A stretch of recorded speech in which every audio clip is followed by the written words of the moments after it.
फडणवीस ने प्रधानमंत्री के सीजेआई के आवास जाने को लेकर विपक्ष के हंगामे पर उठाए सवाल।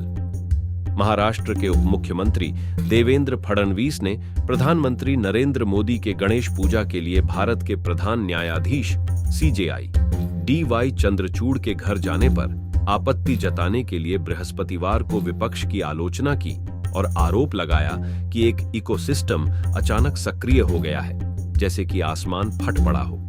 फडणवीस ने पूछा कि विपक्ष इस पर इतना हंगामा क्यों कर रहा है। उन्होंने अपने एक्स हैंडल पर एक पोस्ट में पूर्व प्रधानमंत्री मनमोहन सिंह द्वारा 2009 में अपने आधिकारिक आवास पर आयोजित इफ्तार पार्टी की कुछ तस्वीरें भी साझा की, जिसमें तत्कालीन प्रधान न्यायाधीश के जी बालाकृष्णन भी शामिल हुए थे। प्रधानमंत्री मोदी ने बुधवार को सीजेआई चंद्रचूड़ के दिल्ली स्थित आवास पर गणेश पूजा में हिस्सा लिया। इससे विवाद खड़ा हो गया और कुछ विपक्षी दलों और नेताओं ने इसके औचित्य पर सवाल उठाए। आलोचना पर प्रतिक्रिया देते हुए फडणवीस ने एक्स पर एक पोस्ट कहा, गणेश उत्सव के हिस्से के रूप में प्रधानमंत्री नरेंद्र मोदी ने सीजेआई धनंजय चंद्रचूड़ के आवास पर भगवान गणेश और महालक्ष्मी की पूजा की। सीजेआई महाराष्ट्र से है। हर साल वह एक मराठी व्यक्ति से दिल्ली में अपने आवास पर गणेश की मूर्ति लाते हैं, भाजपा नेता ने कहा।